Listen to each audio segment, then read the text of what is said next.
یک سال پیش مرگبارترین زمین لرزه در تاریخ معاصر ترکیه زندگی عبدالعلیم معینی را زیر و زبر کرد. تقریبا 3 روز زیر ویرانه بود و همانجا همسر و فرزندانش پیش چشمش جان دادند. از جنگ سوریه گریخته بودند. عبدالعلیم معینی که از یک پای محروم شد خانه‌اش را به یاد می آورد که با ایلش در شهر حطی جنوبی ترکیه بنیاد کردند. پیش از فوت عزیزانش زیر ویرانه ها با همسرش ازرا، پسری 10 سالش محسن و دختری 7 سالش بصیره 12 ساعت گپ زد. روحشون شاد باد. زن و فرزندانم رفتن. برادرم عبدالرحیم برادرزاده زنم نیز جان دادند. روحشون شاد باد. من همه آنها را از دست دادم. یک خانواده بودیم.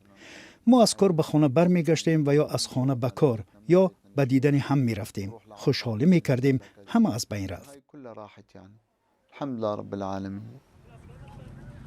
زمین لرزه با نیروی 7.8 درجه جدول ریختر بخش‌های بزرگی از شهرک‌ها در جنوب و شرق ترکیه و سوریه همسایه کشور را به خاک یکسان کرد.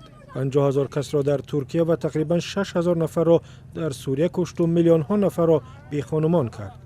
ولایت حطی بیشتر از همه آسیب دید. یک پای معینی را بریدند. دیگری از زانو پایان فلج شد چون که زیر سمنت و خشت مانده بودند. معینی به شهر بورسا در شمال و غرب ترکیه رفت و آنجا با مادرش و خواهر و 3 فرزند او زندگی می کند. دستیارش نیز همینها هستند. الحمدلله ما اینجا نشسته اندک قرآن میخوانم، تسبیح میگردانم، نیایش میکنم، با مادرم، خواهرم، فرزندان برادر و خواهرم صحبت میکنم. روزهایم چنین میگذرم. معینی چند پیش رفتن به دوره‌های عافیت بخشی را آغاز کرد. امیدوار است پای پلاستیکی میگیرد و به کار برمیگردد. پول خانه را میپردازد و روز به وطنش باز میگردد. در بورسا قیمت اجاره 5 برابر بیشتر از اجاره در حطی است. پول اجاره و غذا را برادرش میپردازد. خرج معالجه هم بالا میرود.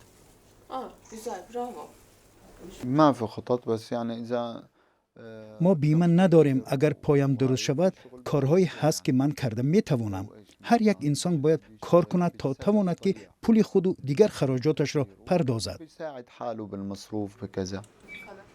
معینی با زن و فرزندانش سال 2016 از جنگ سوریه گریخت و از حساب فروش میوه و سبزیجات در ترکیه روز می برد.